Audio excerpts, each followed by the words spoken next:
Let's build a strategy that beats the S&P 500, not only during a bull market, but during a collapse like COVID and a bear market like we're going through right now.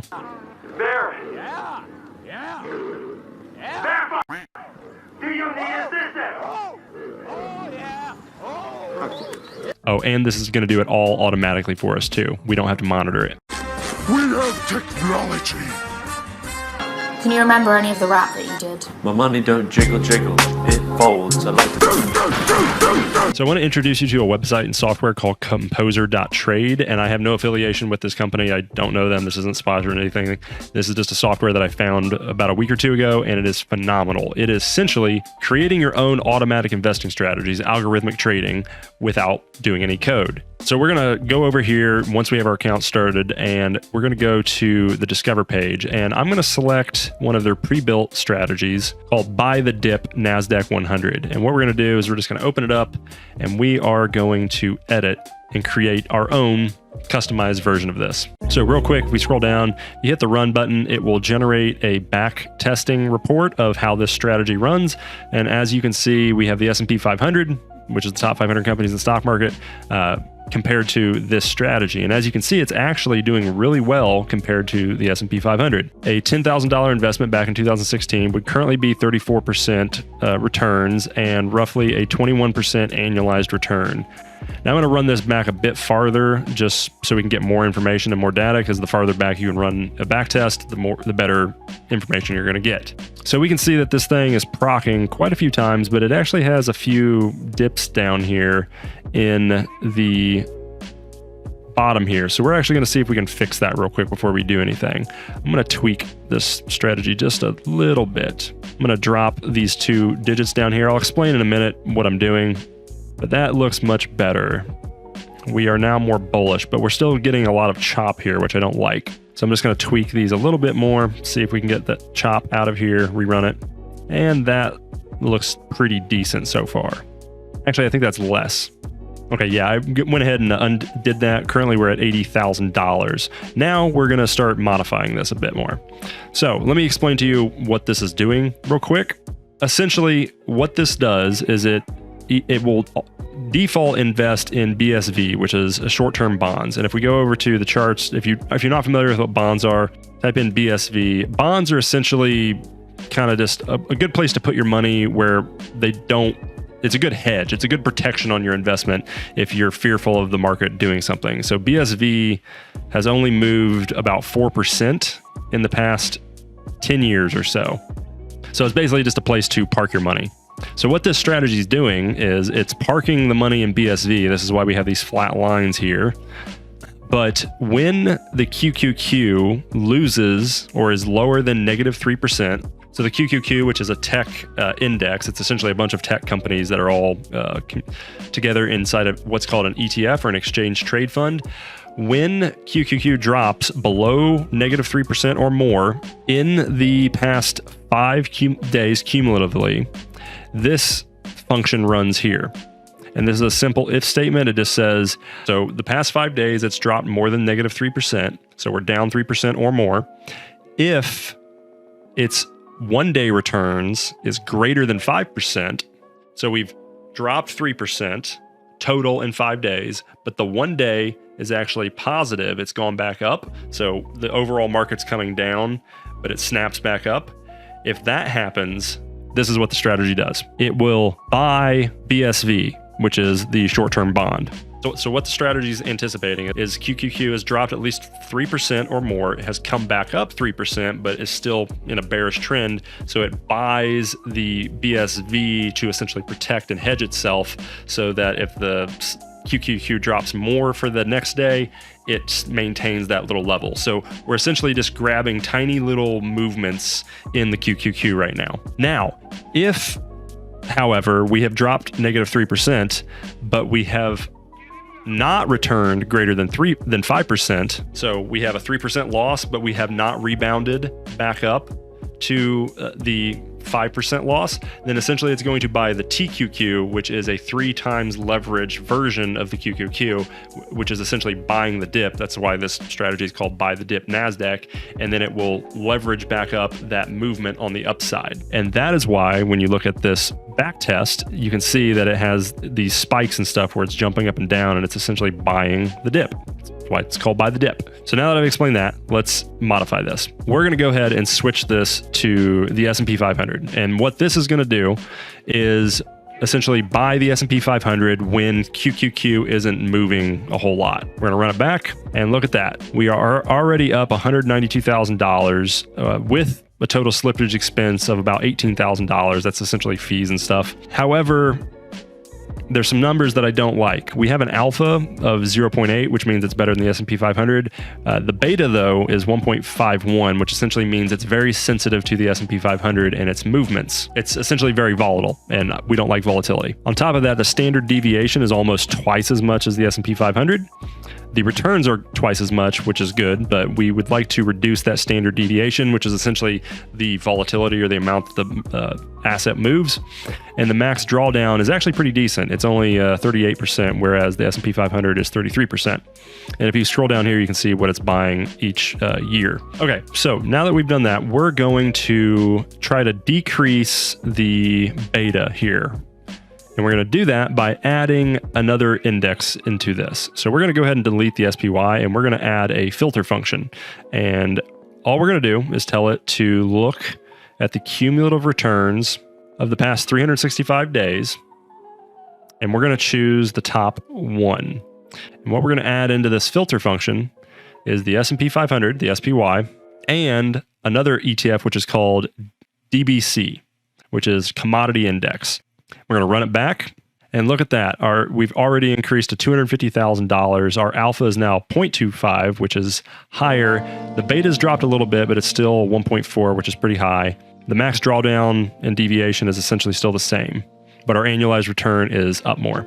Now, as you can see, we're actually increasing right now. So what this strategy did is it bought commodities. And I'm going to explain to you what commodities are. A lot of people don't know the difference between equities, commodities, and bonds. But essentially, you can see the S&P 500, which is currently downtrending. If we go to the S&P 500 chart right now, we're actually down about 20% or so. Actually, we just had a slight uptick, but we were down about 20%. Right now, we're down at about 13%. But if we go over to DBC, which is the ETF we just added, it's actually on an uptrend. And DBC is a commodity index. So what are commodities? Well, there's a really good video that I'll link below, which you can watch, which is investing in commodities. So this is kind of the golden triangle of investing. You have equities, which are stocks, companies. You have commodities, which are essentially raw materials, sugar, wheat, oil, gas, aluminum, copper, iron, steel, everything like that. All raw resources are commodities, essentially. And then the last part of this triangle is bonds or government debt. And the two external forces that kind of manipulate all this stuff is Feds increasing or decreasing interest rates, as well as inflation. We're not going to get super into this real quick. All you really need to know is that you can imagine visually there's a total amount of money in the world. This is called the money supply. And there is a pool of money in US equities or stocks and companies. There's also a pool of money in bonds, and there's a pool of money in commodities. And as an investor, the goal is to identify where the money is flowing between all of these assets. Now, the stock market moves in a 15 rough year cycle of equities and commodities, and it likes to oscillate and flip back and forth. And the general way to spot this is usually during peace times in the world, stocks do really well. And then when political or national conflict occurs and supply lines get choked, or, we have what's going on right now with supply line issues, as well as China just banned all soybean exports. Russia has got all their stuff going on where oil and fertilizer can't be transported or sold to the rest of the world. So that's driving up food prices. Essentially, when there's conflict in the world, commodity prices like to rise.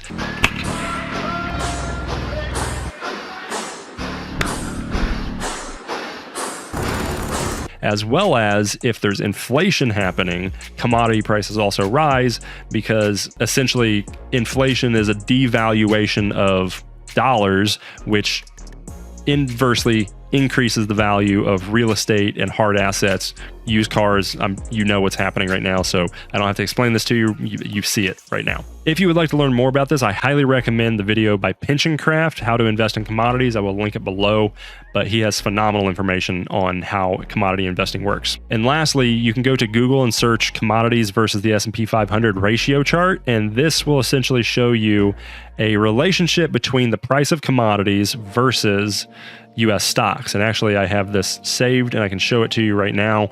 The current inverse relationship. As you can see, during the dot-com bubble, when stocks were super overpriced here, commodities were super cheap.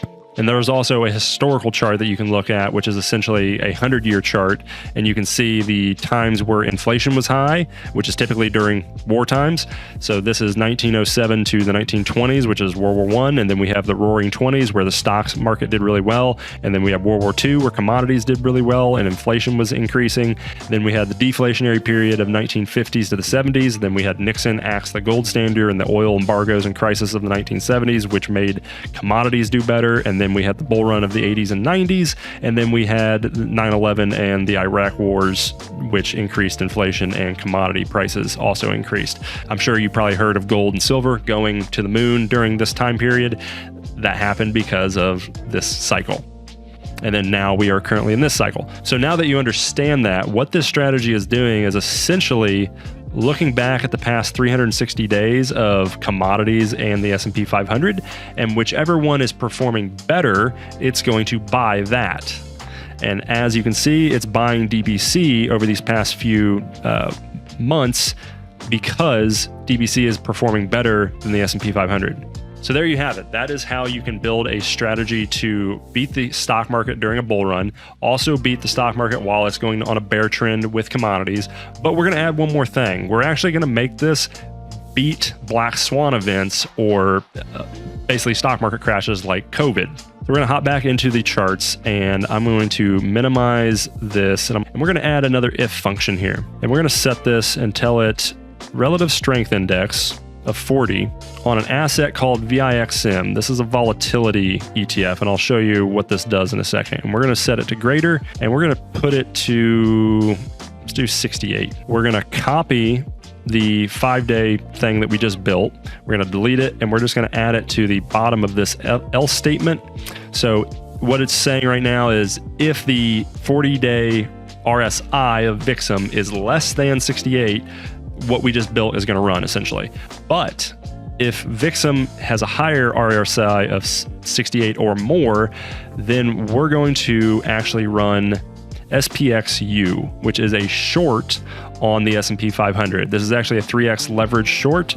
We will talk about the risks of leverage and the risk of this strategy in a second, but we're going to come back down here, and currently we're running at $259,000 profit. Now we are up to $311,000, and if you notice here, we scroll down, it's actually profited during the COVID collapse of 2020. So where DBC actually collapsed 32% during COVID, and if we go to the S&P 500, the S&P 500 also collapsed about 34%. Our strategy is now profiting off of this collapse. And if we look at our numbers now, our alpha is 2.7, our beta is 0.7, which is essentially beta is the relationship towards the S&P 500 or whatever asset you're comparing it to. So if you are under 1, that means that it doesn't correlate to the S&P 500 as much. So if the S&P 500 moves down, it's not going to move your investment asset as much. So that's what beta is. If you have a high beta, then it means it's very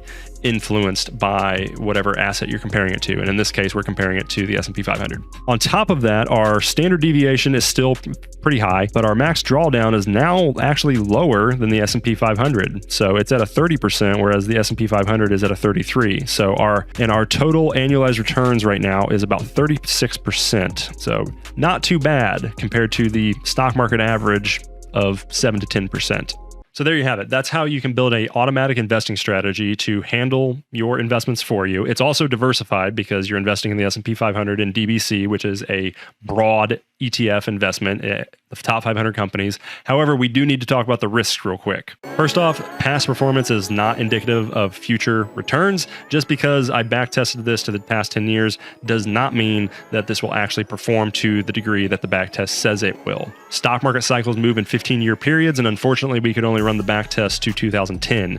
A much more accurate test would be if we could run it back to like 1990s or 1980s. We would have a much better data set to see how this would perform in the future. On top of that, you also need to be aware of we are using leveraged ETFs, specifically the TTQQ, which is a 3x leverage on technology index. And we're also using the SPXU, which is a 3 times leverage short position on the stock market. Now, the reason that this is risky is because of something called leverage decay. And if you don't know what that is, well, I'll show it to you. Yeah, I'll link these below for you to read through, but you definitely need to understand what leveraged ETF risks are and the decay rates of, and what the risks are of 3x leverage risks. Essentially, if you hold these long term, they can erode and destroy your investments. So, lastly, I want to clarify and so that you understand, this strategy works best during a bull market and when commodity and S&P 500 equities are switching money flow. This strategy will suffer during sideways chop in the S&P 500. So if the US stock market goes up and down and chops sideways for the next 10 years, this strategy will not work or perform very well. And make no mistake, the stock market does love to chop sideways quite a lot. Don't take, for example, after the dot-com crash in 1999, we went sideways for 12 years until about 2012, where we finally broke out. In the 1970s, we actually went sideways for about 17 years. And then during World War II, we went sideways for about 15 years. And then we went sideways multiple times through the 19-teens and 20s. So make no mistake, the stock market does have very long bull runs, which can last 15 to 20 years. The total cycles usually last about 30 years, but we have currently been in a roughly 10-year bull cycle. So there is a chance that the US stock market, and more than likely it will at some point, chop sideways. So you need to be aware of those risks. And lastly, this video is for educational purposes, so you can learn more about how the stock market and equities and commodities move and how money flows. I will leave a link below for this strategy for you to check it out and tinker with it and mess with it and see if you can do it better. And in fact, I actually can tell you that you can make much better strategies than this. They will be riskier, but I can show you a few that I've built. I've got one here that actually does a 468 return with a beta of 0.85 and an alpha of 2.7. I've got another one that does 2.2 million with a very high beta. Unfortunately, I have one that does a 16 million with a beta that's actually lower and an annualized return of 112%. But these strategies are way more advanced than this simple YouTube video. If you like this video, then give it a like and share this video with anybody because it helps grow the channel. If you have any questions, hit me up on Instagram. I answer the most there. And as well as if you check my links below, I have a community Discord where I interact and post more of stuff like this. Can you remember any of the rap that you did? My money don't jiggle jiggle, it folds. I like to see you wiggle wiggle, for sure. It makes me wanna dribble dribble. You know, riding in my Fiat, you really have to see it.